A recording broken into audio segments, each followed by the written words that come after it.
Hello and welcome to a moment with Vivacious. I want y'all to know I am not quiet through this war thing. I wanted to listen. And the first thing I wanted to do about the war, I wanted to come out and talk about where we should be and how we should be thinking and how can we win. Not America, we the people of the United States. And a very intelligent, good friend of mine who is running for office right now, being a part of the solution, Astrid Ross, is coming on tonight, and we're going to talk about how we should be thinking and what we should be doing as American people.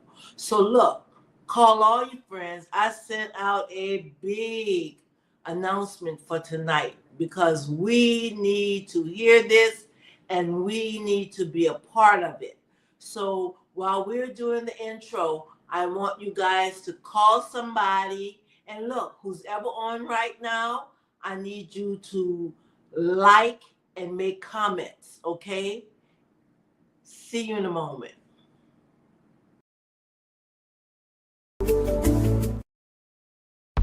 Welcome to A Moment with Vivacious, a freedom ride where we the people gather to build ourselves, our family, our community, and our nation. For the sound of America for Progress has reached critical mass. Understanding that we must put aside our differences to focus on the greater good. This is a place of collaboration to rebuild and restore our nation. Welcome to A Moment with Vivacious. Hello, and we want to welcome our guest tonight, Miss Astrid Ross. Hello, how are you? Hi, how are you, Miss Val? Good, good. I am excited. I am excited about tonight because the one thing I'm tired of, I don't want to, even though I sit down and watch what's going on all the time, I don't want to keep talking about it. We know that what's going on is horrible.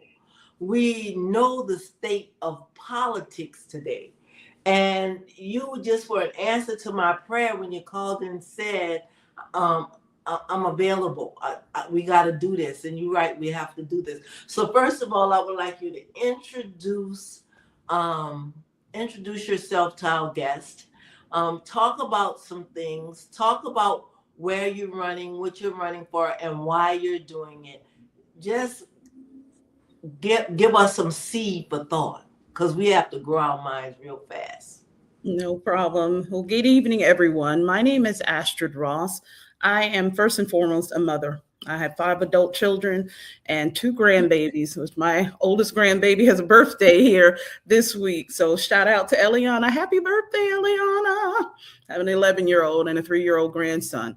So as a mother and a grandmother, in my career, I served 30 years in early childhood education. I currently serve as the principal of a private Montessori accredited school in Lilburn, Georgia, City of Knowledge. I've been there for 22 years serving our community.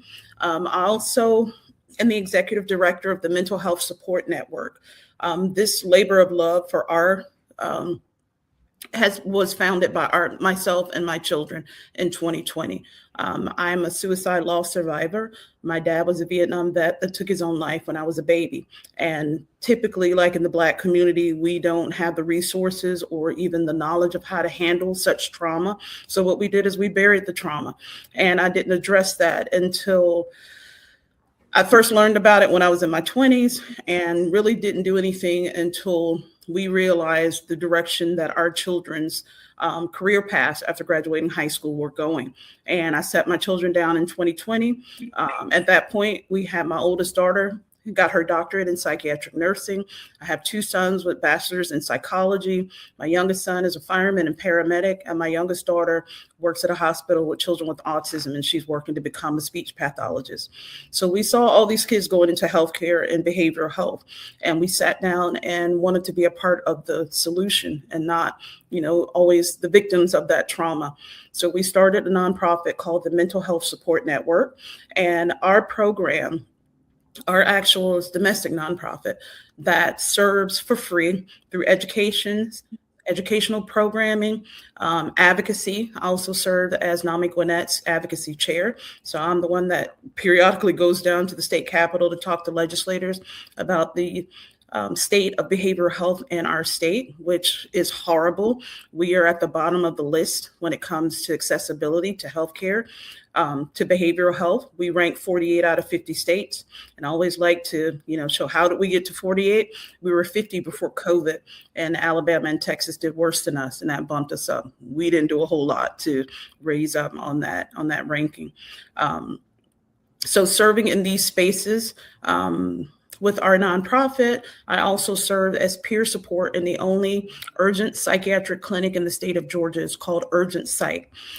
This is an empath model that stands for Emergency Psychiatric Assessment, Treatment, and Healing. And this unique clinic also has connections to other healthcare systems where for people who need higher levels of care can actually go get extended care. But you can actually walk into this clinic and see a clinician in less than an hour and be out by 2 hours. And that is very unique and helps to, create accessibility to behavioral health in the state. I'm an educator, I'm a mother, I'm a grandmother, I'm a mental health advocate. And that's who I am as a person. Now, I am running for Georgia State Senate District 7. Woohoo! So excited. I'm so excited because this gives me now an avenue to do the work that we've been doing for quite some time at a higher level for better impacts within the state. It's one thing for us to do food drives and, help the homeless and make an impact on a couple dozen lives or a couple hundred lives per month. But working at that level, now we get to impact everyone in the state. Because in behavioral health right now, the state is struggling. In education, as an educator for over 30 years, we rank 36, I think it was, in the last ranking. We have not updated our QBE formula. We are not providing the funding that we should. We've lost our federal funding as well. So education in the state of Georgia is floundering, almost as bad as behavioral health is. And these are some of my legislative priorities, when I get into office, to address those things that impact working families the most.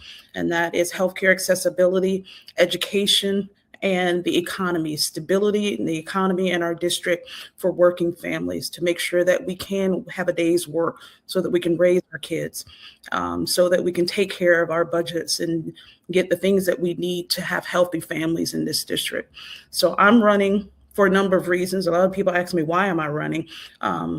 We always give these stump speeches like I'm running because I've lived my life on the front lines of the issues that matter most to people in this district. I'm running because I was a little Black girl in Atlanta whose dad was no longer there. So that put us at the forefront of all these ACEs and disadvantages.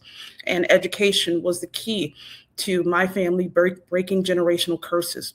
So I want to make sure that I can help to fortify that avenue that pulled me from poverty and make sure that that works for other families and to close the gaps in where poverty exists. Families that can't afford health care, that can't afford affordable housing, that have food insecurity. When we start to close those gaps, families won't have to find ways out of poverty and breaking those curses like we did. Then those things become a little bit easier to raise a family in our area. So those are some of the reasons why I'm running. I've told you where I'm running, and I'm very excited about this space. Thank you. Sigrid said, good night, everyone. We find ourselves, we were both sharing, we were listening in to our gubernatorial candidates. But we have been talking a lot about what's going in the world, and what's going on in the world, and what's going on in the nation, and what's going on in our state, and what's going on in our neighborhoods and families. The foundation of building, what do I want to say? Well, you look, I come on with the intro. Yes. The sound of America for progress has reached critical mass. Yes. I wrote that 10 years ago or more. Nice. There's The still sound of America for Progress has reached critical mass. So if that was real 10 years ago, oh my God, today, yeah, how do, this is a big deal for me, Astrid. How do we get better? How do we leave from a critical mass to even, we can't say flourish because we have to come to a survival point. right, right. And it's funny that you mentioned that word survival. Those who are living in survival mode don't know they're in survival mode. They just don't know the things that they don't know. So they're constantly trying to make sure to make ends meet, to make sure that they can afford housing, that they can afford, food and economic stability, and doing that looks like families that flounder. As far as education, as far as behavioral health, and just the basics of things. We can't stop unringing that bell. We cannot make this not an emergency. There's no other approach to a burning fire than to rush in and put the fire out. So we have to continue to make sure that people understand the epidemic that we're in right now, because behavioral health is an epidemic in Georgia. 36 out of 50 states for education, we should be ringing the bell for that. Myself, having to step in, I used to be a homeschooling mom before I put my children into public schools. And I've also served children in the private school sector. And people are asking me, what does that mean? Do you favor private school over public school? It's like, no. It's funny because you guys can't see it, because there's always been this narrative that we're supposed to pick one or the other. Why not be a child advocate? Why not fund all the spaces where children learn? Why is that not the conversation? Because with families, it doesn't matter whether your child is in public school or private school. Families want to make ends meet. They want to make sure that their children gain the education that the state demands that they get, but they also want to grow up to be productive individuals who now can supersede their parents' efforts. You don't want to give birth to children who now struggle harder than you. You want them, and that's why I'm so proud of my kids. They leveled up for me and dad. So they did better than we were able to do, and that was the entire aim, is to make sure that they had resources and accessibilities that we didn't have. So we need to pay that forward for every family. It shouldn't be just a few families now who don't have to struggle, who don't. We were, for myself, as me and my husband working with 5 children, we still qualified for free and reduced lunch for our kids. So even though we had jobs and we ran businesses, it was still hard for families to make ends meet, at least for our family as well. So making sure that we ring that alarm and say, look, we need to get out of survival mode. We're so used to sitting in that pot boiling. We don't know what it's like to be on the other side of the kitchen, actually conducting the business on top of the stove, because we're in the pot boiling. And that survival mode has to be something that we let people know. Look, you shouldn't have to struggle that hard. You need resources. You need connections to things that make your life a little bit easier. So I don't think there's any way that we can get around, ringing that bell and showing the areas that we need that support in, because for us, we're too used to not having access, not knowing where resources are. And it was funny because you're talking about the gubernatorial debate. I just heard one of the candidates make a comment that was it was like, that was kind of weird. He made a comment, I'm here to solve your problems. I don't know if we need your help solving our problems. And a lot of us don't even know where our problems are. So if we have people outside of our own circles and communities saying that they need to solve our problems, we're in a bigger problem than we could have ever imagined. Because if you don't know what's going on in your house and an outsider says that I need to come and solve your problems, you got a bigger problem than you think. So that alarm needs to be constantly rung. We need to go door to door telling people what these issues are. Your life can be better. This can happen. We're complacent in survival mode. So it's important that we ring that bell as often and as loud as possible.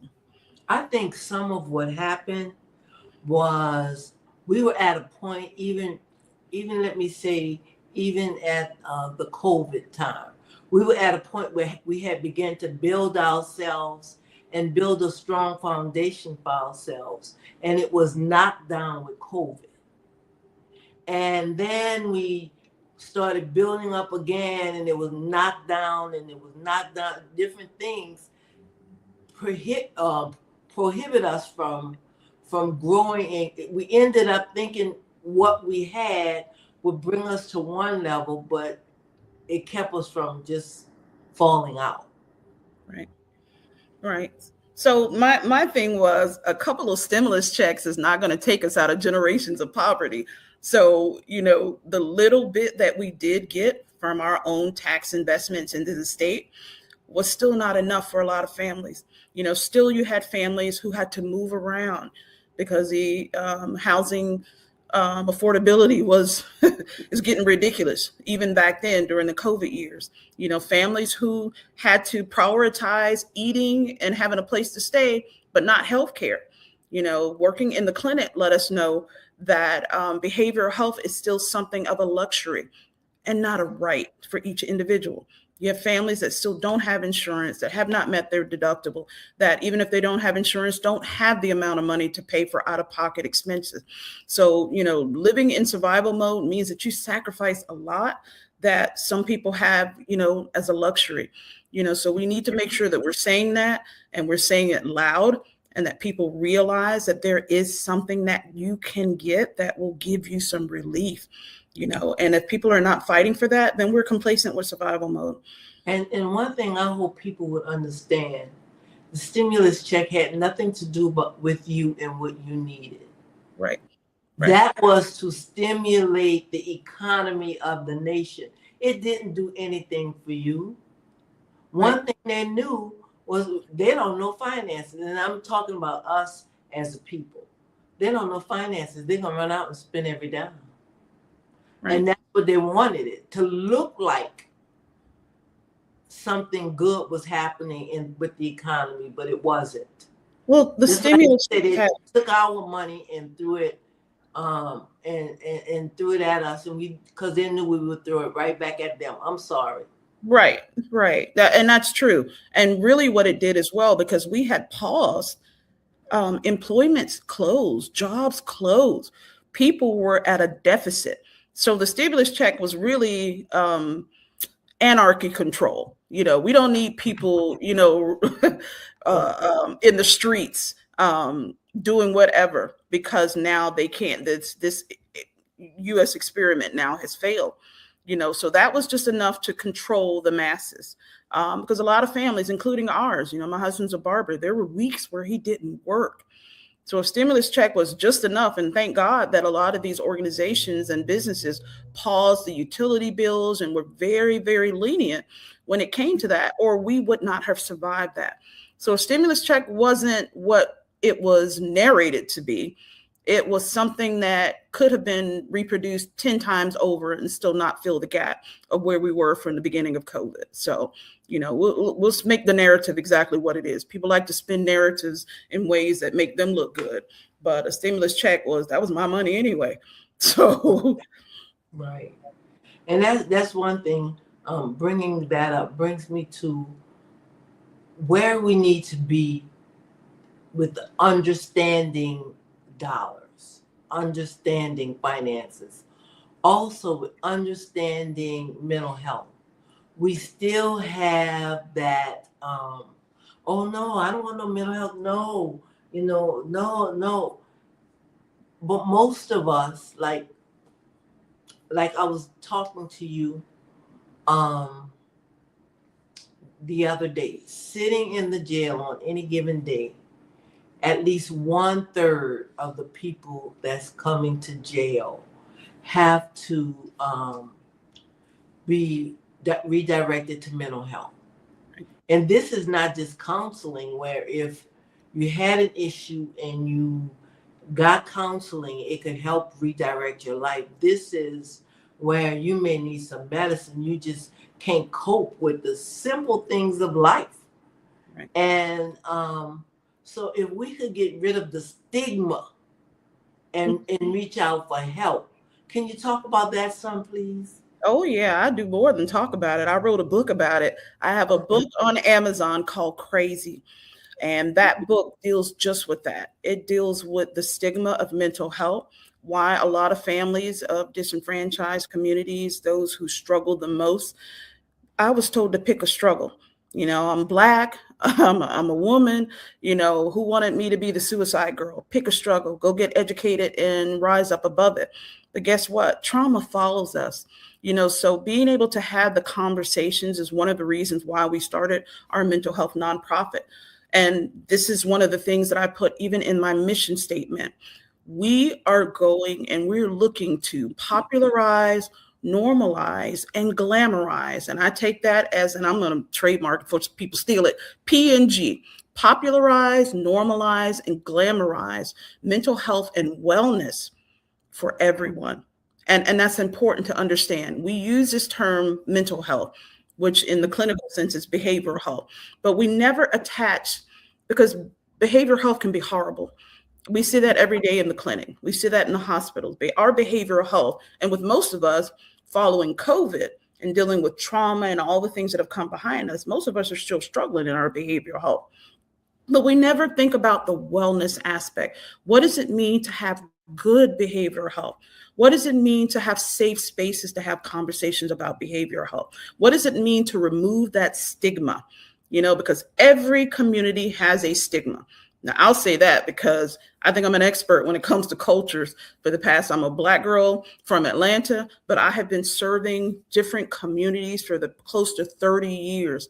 And I can tell you the stigmas in the Iraqi community. I can tell you the mental health stigmas in the Pakistani community. I can tell you in the Iranian community. I can tell you in the Afghani community. I can tell you in the Ghanaian community. I can tell you. So every community has something, some barrier that we have either in our culture, negative in our culture, that makes us feel like, for me as a Black woman, Black people don't go to therapy. That's a stigma. That's a barrier to accessibility. That's one of those things where we're just going to take it as a negative and we're just going to run with it and accept it as a norm. So stigmas have to be fought. And every community needs to stand up and find out where that stigma is. In the clinic, I was just talking to someone in our community that's from the Pakistani community. And they were like, you cannot let people know you're going to the hospital for behavioral health. They look at that and look down on people and look at them as if, they've been cursed or something is negative attached to their family. That's a huge stigma to break past if you have a behavioral health diagnosis to go get help. You got to jump over that. And we all have our own implicit biases and our own stigmas to ourselves. And I see that as a peer. When I work in the clinic and a patient comes in to see a clinician, they also come and talk to me as a peer with lived experience. And then we talk about everything else outside of the clinical conversation. I talk about, what your support system looks like. How is your diet? Are you sleeping? When I talk to people about everything else outside of their diagnosis and medicine, then you see where these stigmas exist. They were like, yeah, I didn't really want to come in. I tried to commit suicide this morning and, my husband told me that I needed to come in. And, so the stigma is, we don't realize how deep and embedded those stigmas are that create those barriers to care, even amongst ourselves. So we need to start creating, and this is part of the mission of our nonprofit, is to create safe spaces. I wrote that book and a few others. I have some children's books that are mental health themed to teach children now stigma-free language of how to talk about how they feel, how to live with their emotions. We don't tell people how to feel. We tell them now how to process their feelings into behaviors, and that's what behavioral health is. So, giving people safe spaces to talk, learning the vocabulary for being able to say that something is wrong. That's another problem. We get to the doctor and we still don't want to talk, or we don't know what to say. I had a woman that came into the clinic and she sat in that waiting room 20 minutes arguing, I don't need therapy. I just need someone to talk to. I don't want therapy. I don't want a counselor. I just want help. So getting even the language of knowing, what am I supposed to say when I finally get myself to the help?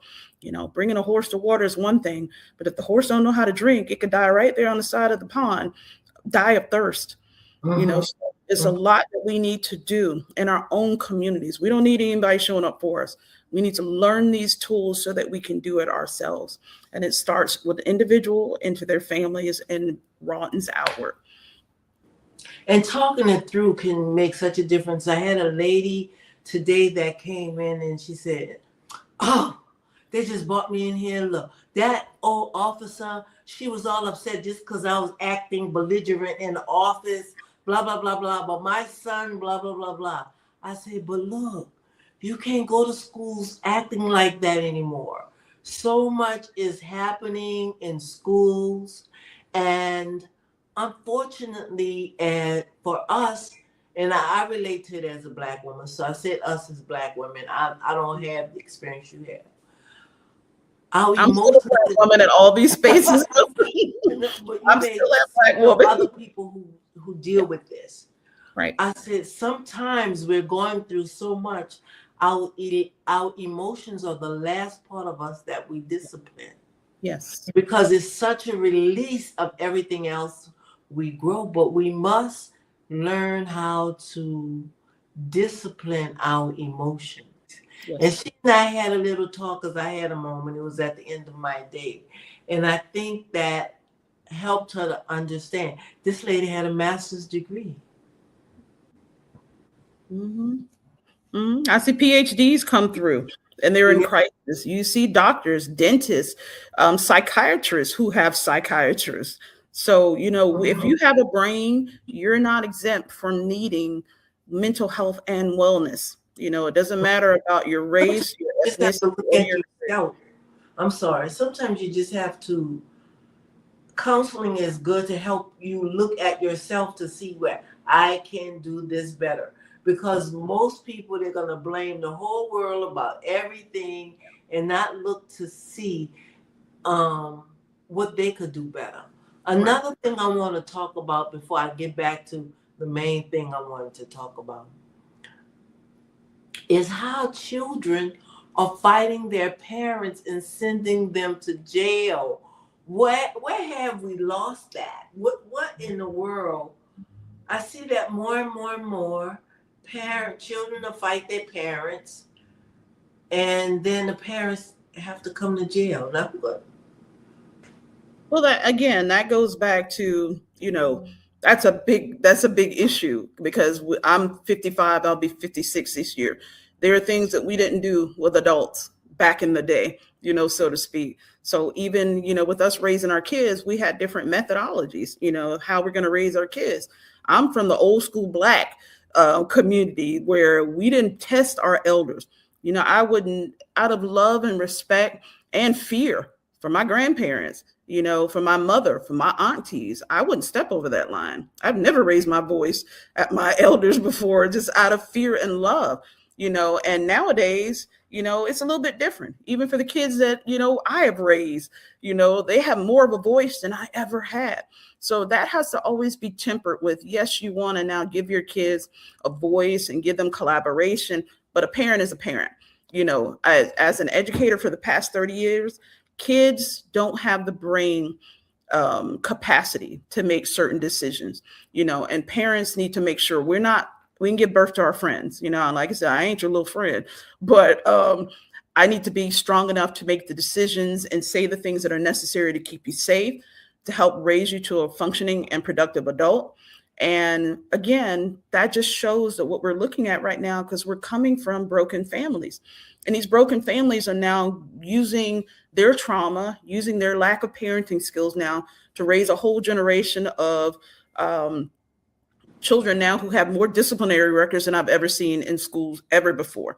It used to be where you could never see people get called to the office or get expelled or suspended.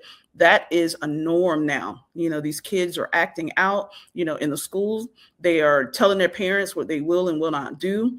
And it is becoming an issue that stems from parenting or And, lack thereof.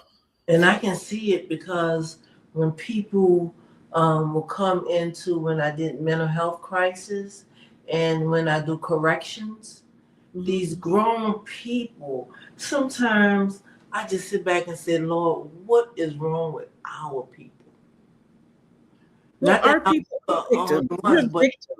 I'm Yeah. not saying I don't care about other people. But I don't want to fix somebody else before I fix mine, and I don't have to explain that. Right. But I would really like to see, like one guy, he said He acting the fool, always having to be in lockdown. I said, don't you know the judge is going to see every time? This was a while ago at another jail. That the judge is going to see every time you had to come be locked down. He going to see you move. And then he said, oh, the judge, you know, I got mental. I said, the judge, you know the difference between mental and you just acting up. He knows the difference between mental and behavior. And every time you had to move because you were doing something that your mental health did not cause you, if you're not in crisis, why are you acting up? Right. Right. Right. And so much like we were talking about the other night, so much has become normal that's not normal to us. Right. Right. How, and I know this is a big question, how do we get our society to understand that? What is the norm? What is normal? Well, Because that's this crazy that's stuff ain't. right. That's a big question because I don't, as an educator, I don't like the word norm, because we use it a lot. We use it a lot. We use norm referencing. We use what's normal in the classroom. We use what's normal when it comes to data and assessments. We use that, but on 8 billion people, what would we consider normal? Or what would we consider abnormal? And that's basically things that we can look at that function. So things that don't function, we would look at them as abnormal. But like you just said about parenting, if now the norm is a lack of parenting, then we need to get back to the conversation about functionality. So if it's working, because if you're able to do the things you need to do, kids are able to navigate that space, parents are able to do what they need to do, then things may become a new norm. But if it's not, if it's dysfunctional, sometimes dysfunction is the norm. And that's what we're seeing a lot of, especially in our communities. We're seeing the dysfunction being the norm. But guess what? That's also tied to you. It's also tied to economic data. So if you have families that are constantly in survival mode, that are not making their ends meet, dysfunction is the rule of the day. If you don't know where your food is going to come from, it's going to be abnormal. If you don't know if you're moving house to house or living out of a hotel, if you only have one parent, if your parents are dealing with drug abuse, all those adverse childhood experiences, if you're living in those populations, then that is normal. That is normal. I didn't know being poor and unhoused was not the norm because it was normal for us. It was normal for us not to have what we needed. So we need to start talking about functionality. And even in all of these areas where we see these problems, and it as a nurse, it all goes back to behavioral health. When it comes to the criminal justice system, even during COVID, I reached out to our local sheriff and talked to him about, what does Gwinnett County's behavioral health footprint look like? Because we saw that he had just created a mental health task force. So, he informed us that, about 25 to 30% of all of their 911 calls are behavioral health related. But guess what? The systems are still broken. We passed a law, a state law, put into law, HB 1013, which became the mental health parity bill.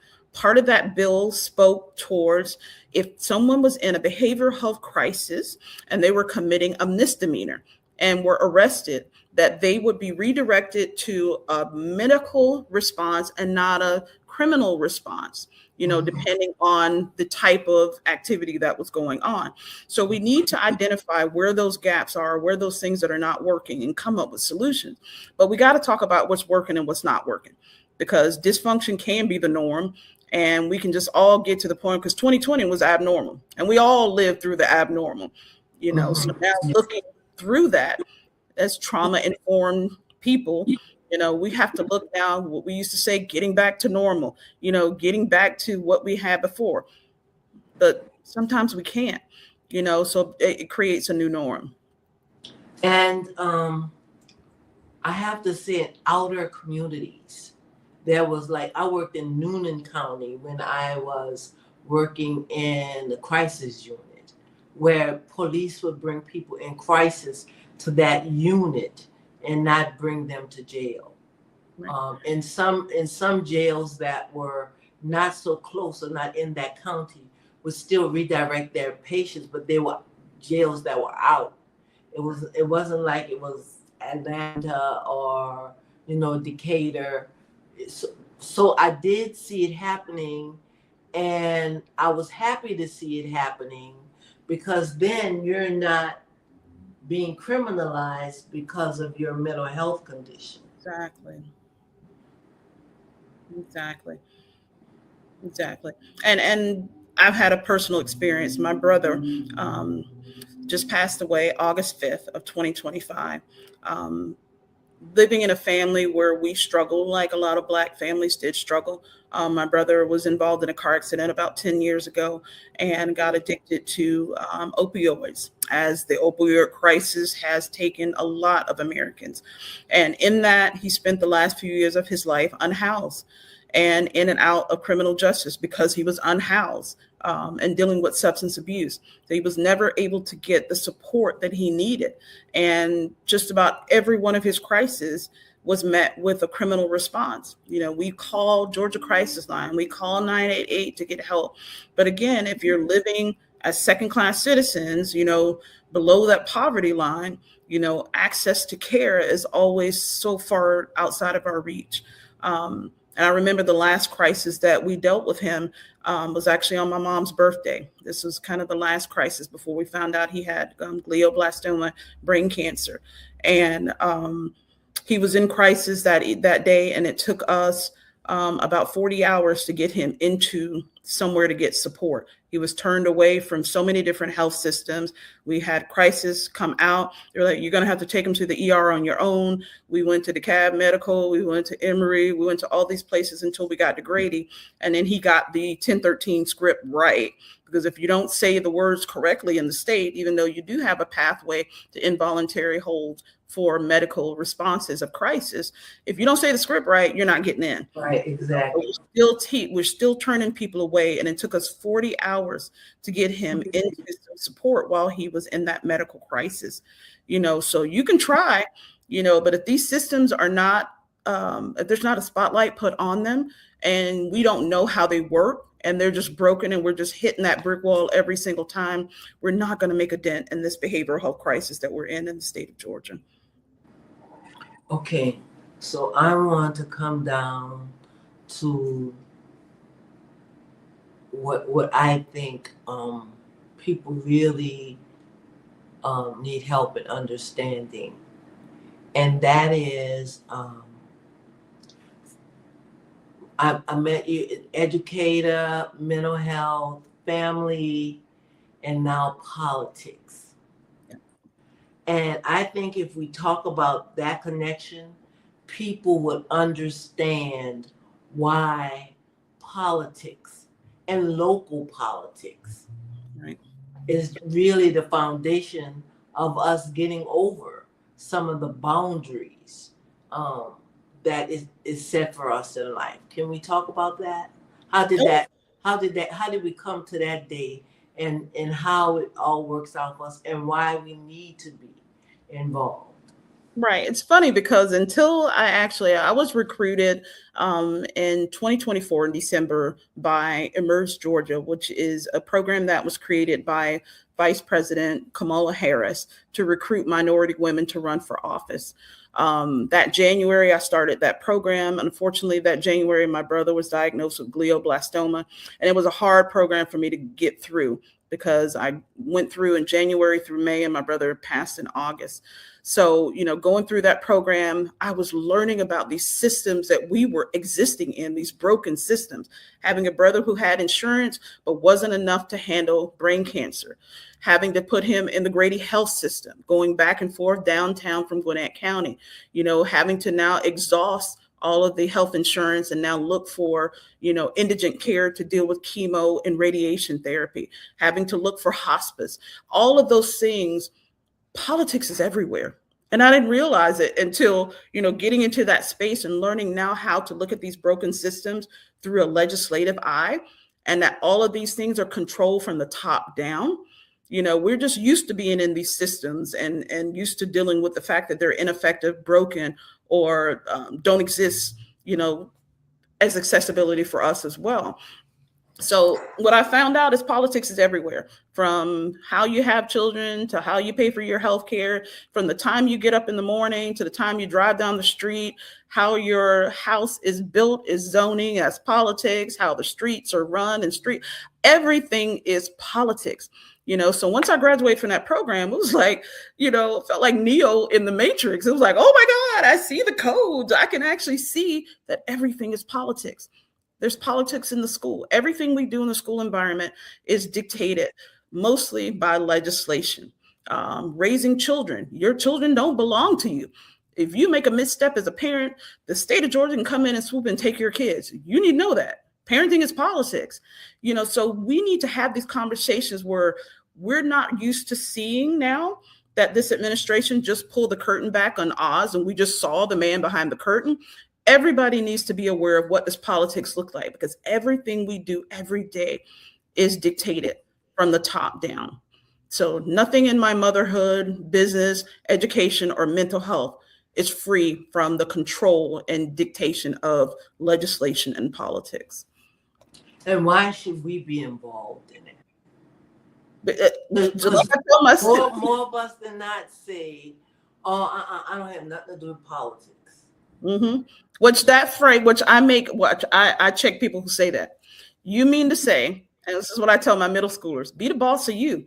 Because if you're not the boss of you, somebody else is the boss of you. So if you're not voting, if you're not a part of this civic engagement, it will still happen sans you, without you. So people will make decisions about your life without your voice. Things will happen without your input. So you can sit out and then sit back and say, oh, look at what the government's doing, and the government is like that because you didn't have a voice. Your vote wasn't included, and the more of us that we can garner that support together, that becomes a powerful entity in the spaces that we need to have a voice. I'll use this example, unions, teachers unions, things where people kind of garner together their voice and their power to make an impact in the spaces where it needs to be held. So, my thing is there's no such thing as I'm not political. You're just sitting out the process and let somebody else to be the boss of you. Oh, wow. That's good. That's good. I'm sorry. Now I want to talk about just a little bit about the war that's not a war that's going on, but it's a war. They're talking about the draft coming back. I'm just looking at how all of these people's home, the area where they live, is just bombed up. Who's to keep those people from bombing us up? So I'm thinking, how do we activate the dead parts of us, which is the people that live in the community who will complain about the judge, but you don't even know who's the magistrate judge, because you didn't even vote for that. You don't go out for that election. You have left the foundation of your life, of what puts your life together, the politics that put your life together. We don't pay any attention to that. And then we have this person up here, because we have all of these people down here who's supposed to be our connection that makes sure we have a voice and we're seeing up there. So now we find ourselves. And so tell me, as part of the solution, if we could talk about, because I know that you're planning on being a great part of the solution where you're running. But everybody that listens, we have people in Texas and different states. So that listens to Vivacious Speak. So what do we need to do to wake up in our communities, like you awakening other people, because you're waking up other people, and even waking up a part of me, even though I know I vote, I study my candidates, but I'm not active out there. But, oh, wait, Astrid running, what I have to do, I have to get out there and I have to do something. So can we talk about that? Yeah, complacency is dangerous. We need to realize, number one, that we have an individual. Won't call him human because I don't see the human parts of him in this administration, that has found a loophole in our Constitution and is weaponizing it against the citizens. So, for those of us that are sat on the sidelines, who have not voted, who have not gotten engaged in the civic engagement part of it, you don't protest, you don't have a voice, you just go on your merry way. Unfortunately, those people will be reactionary when the ish hits the fan, so to speak. So when it's knocking on your doorstep, is when a lot of people will get active. But I will say this, be a student of scholarship, do your own studies. From what I know about what's going on right now in this administration and what's happening, our tax dollars were just used to bomb a country at the behest of another country. I don't know if the definition of treason is changing or unpatriotic is a different definition now, but for us to be Israel first doesn't seem like America first anymore. So, I'm being facetious, but I'm like, Iran hasn't bombed a country in over 200 years. They have not gotten into a conflict. And in 1979, they actually let black hostages go. So they don't seem like an enemy to me, but I bet my dad said that too when it came to Vietnam. Just as Cassius Clay said, ain't no Viet Cong ever did nothing to me, so I won't fight your war. So there's a lot of, things that we need to take into account because right now I'd rather have healthcare than bombing a country that has done nothing to me. I would rather have public schools that are fully funded. I would rather have economic stability in our communities, because we got the money, even in the state, we had money to fill the gap in mental health, but our governor sat on it. He sat on that money. We had a surplus since COVID. We got money. So it's never a thing that we don't have it. It's just not being used for us. We're not that important. And that's for those people who are sitting on your hands because you don't get involved in the process. You don't show up. You don't get a say in it. So all those resources get diverted back to the people who show up, the people who have a voice. And most times it's not our community. So there is something that needs to happen to jolt us back into civic engagement, because that's what I remember from my grandparents. I remember people who are involved in their communities, in their churches, in their neighborhoods. My grandmother was the Reverend Senator Raphael Warnock eulogized my grandmother, who was a 40-year member of Ebenezer Baptist Church. So we seen the struggle. We saw Black people get engaged and involved. We're very complacent now. Not to say that the last couple of years we have not seen people on the streets who have gone out for things like police brutality, about voting rights and those sort of things, but it's not enough. We, the people, are massive. We need whatever it does to take to, jolt us into activity before we're forced to be active, which means things like maybe drafting our children later on this year. I heard that, that may be a consideration of getting our young people who are 18 to 30 years old drafted for a war that we don't want to be involved in. So we need to wake up before we have to wake up. We need to get engaged and involved because other people are the boss of us and controlling our lives and we don't have a say so. We need to get away from the complacency of non-activity because Black folks, we've been active. We built this country. We helped to change the trajectory of this country just off of the humanity of demanding what was our right as humans. Now this is a second wave. And I think that if we don't, we're going to be erased. This whole thing of, getting back to making America great again is code for let's put everybody outside of us back to second-class citizenship. So, there's a lot that we need to do before you end up a second-class citizen again, and I have my mother who's in her 70s. Yeah, they remember that. My aunts, my great aunt is still alive. She's in her 80s. When you hear the stories of how they grew up, there's a disgust of, way Black people were treated, people of color. If we don't listen to these stories, we're going to be right back where we started from, probably worse. Yeah, I remember. I remember the marches. I still march whenever they have marches. I am out there because that was the power that released us from slavery. That was the power that released us. And then when we got so far, we thought we had arrived and we backed up. When I think of my city where I was raised, we had a strong voice in what happened in that city. And when I look at the city now, I say, what happened to our city? Where is the voice of the people in this city? Where is it? I'm totally like for the election, I was just totally distraught Right.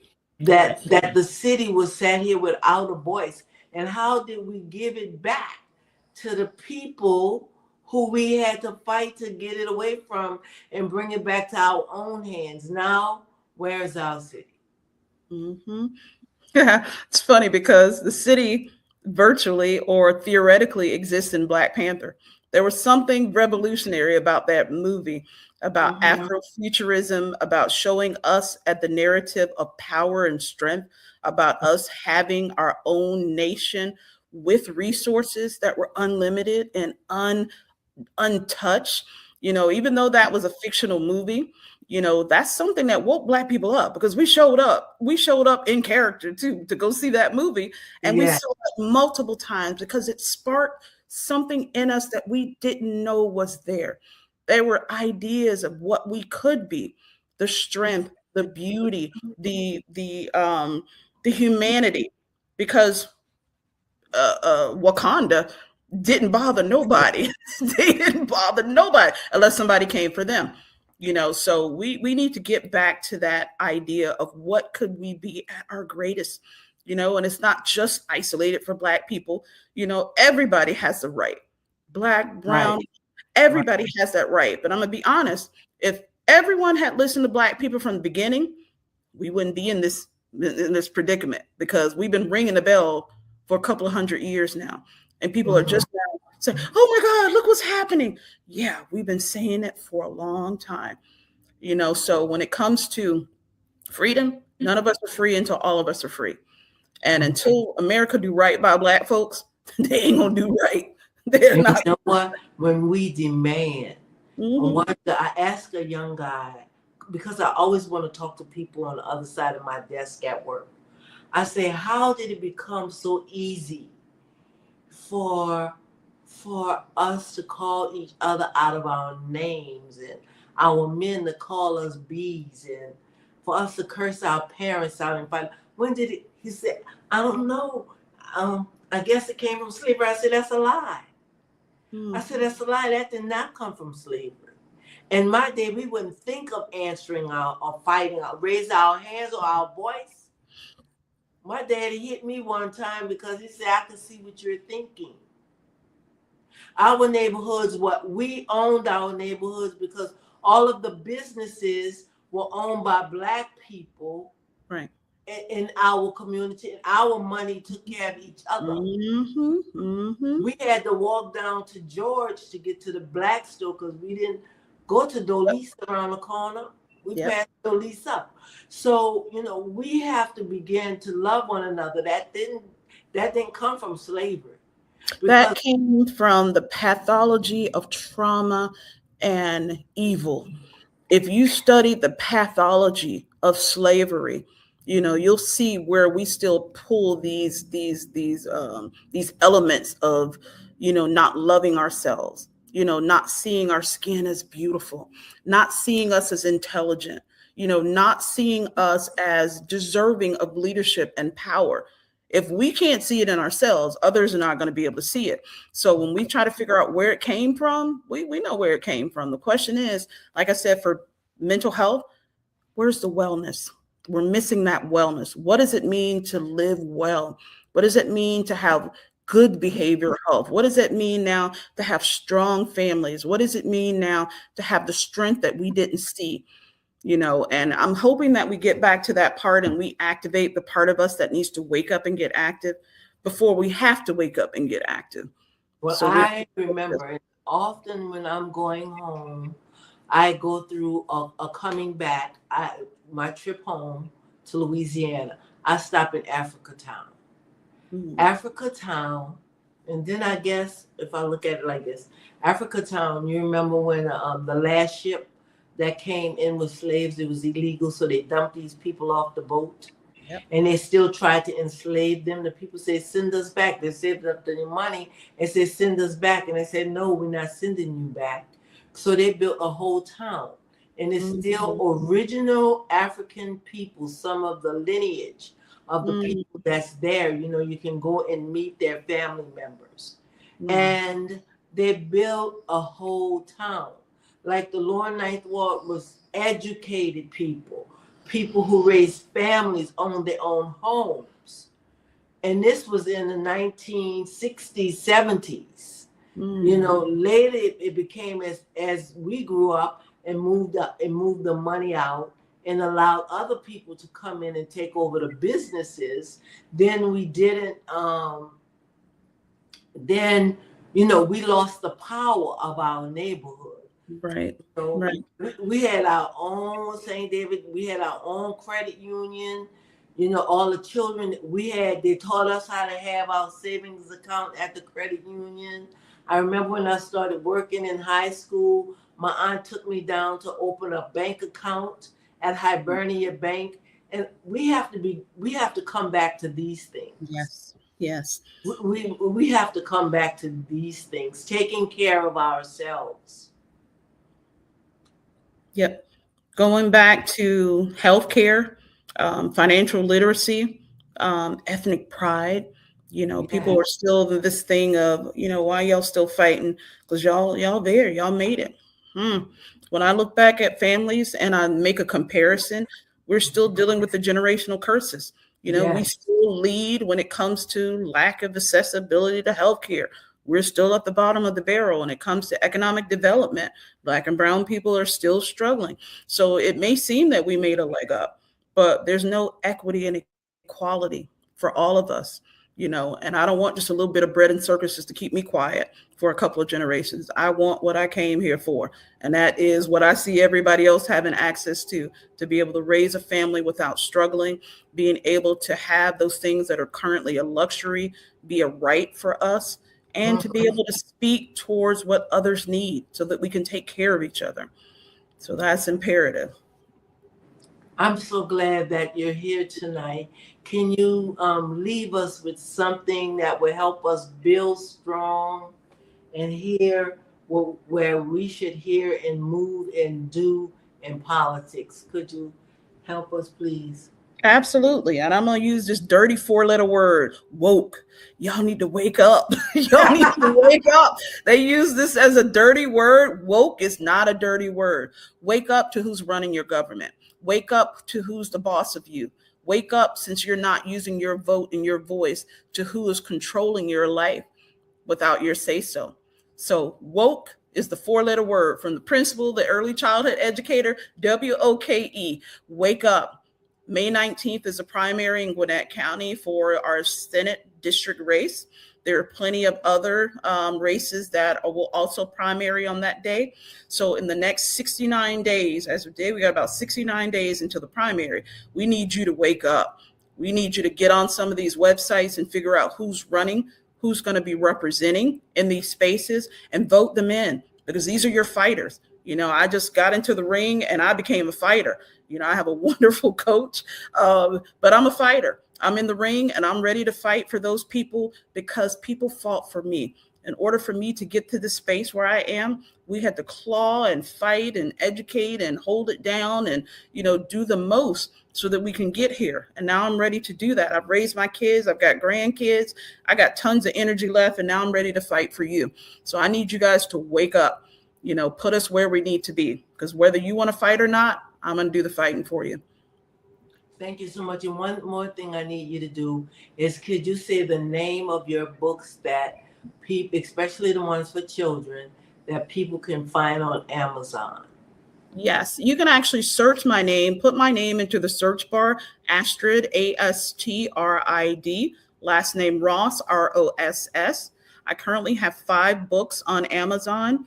3 of them are geared towards early childhood for children. They're picture books that talk about emotions, Rainbow in the Clouds, Zamina's Anxiety About Ramadan, and Ahmed's Calm Cloud. I also wrote a book about, and this is geared towards high schoolers, and they have lesson plans to go with them, and it's called Escape Velocity. And my last book is Crazy. Crazy is that's for grown folks. This is our conversation about the stigma of behavioral health nationwide. So put my name in the search bar, Astrid Ross, and all of my books will come up. There's even, you can even download the books as well. And remember to go out and vote, Astrid Ross. Astrid for Georgia. Astrid, the number 4, Georgia spelled out. AstridForGeorgia.org. And I'm running for Georgia Senate District 7.